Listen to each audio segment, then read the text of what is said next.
In March of 2010, I lost the job I had for 18 years. I have to say, I think it was the happiest day in my life. Even though it was the kind of job that you couldn't lose, I mean, it was an ideal job, I had come to resent it and often found myself daydreaming of a way to get out of it. The realization that I was not a very good candidate for another job dawned on me immediately. I could see the interview in my mind, the interviewer asking me questions, me fumbling for answers, trying to muster up some sort of enthusiasm for a job I didn't really want. So this scenario didn't look very good for me. I recall becoming aware of the second career program. The government was offering to pay people to go back to school so that they could acquire new skills for new work.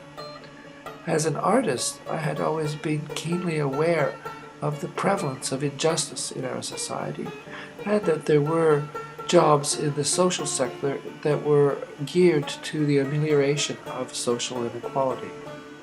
I had a sense, if I had a choice as to which kind of job I wanted to do, then trying to help people would be a good beginning point. As it turned out, in the list of jobs on the second careers list of jobs, community worker was one of them. As courses began in George Brown College in September of 2010, I quickly realized I was probably not going to be making any art this year. You see, the period between September and April, normally my own creative period for making art, fell right in the middle of the school year. So somehow I had to transform my creative energies into energies focused on studying, reading, and writing. Rationalizing this sacrifice, I realized that it would be better for my immediate future and in terms of how I would be making a living in the future. But there was something else that was occurring as well, that was to have a more significant impact on me.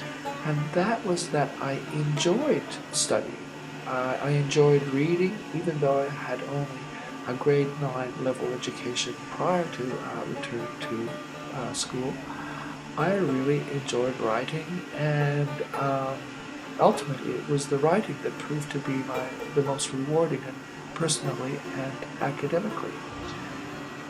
As the school year drew to a close, and as I waited for the results of my final marks, I became overwhelmed with the thought that somehow I was a complete failure.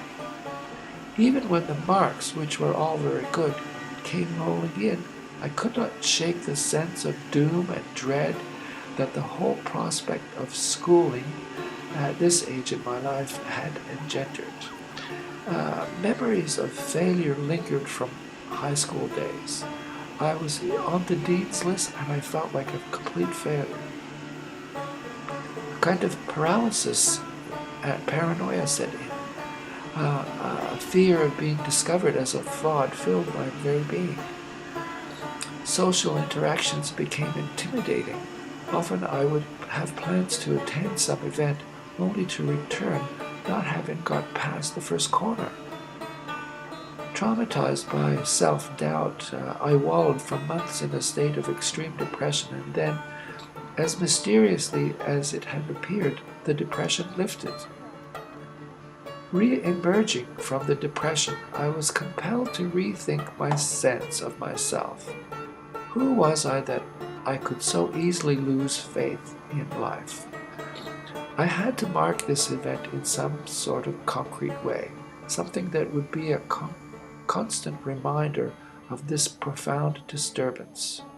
I reasoned that a tattoo of some kind would be in order, something that would convey the mythic dimensions of the life struggle, something that would also speak about my own resilience and the animality of survival.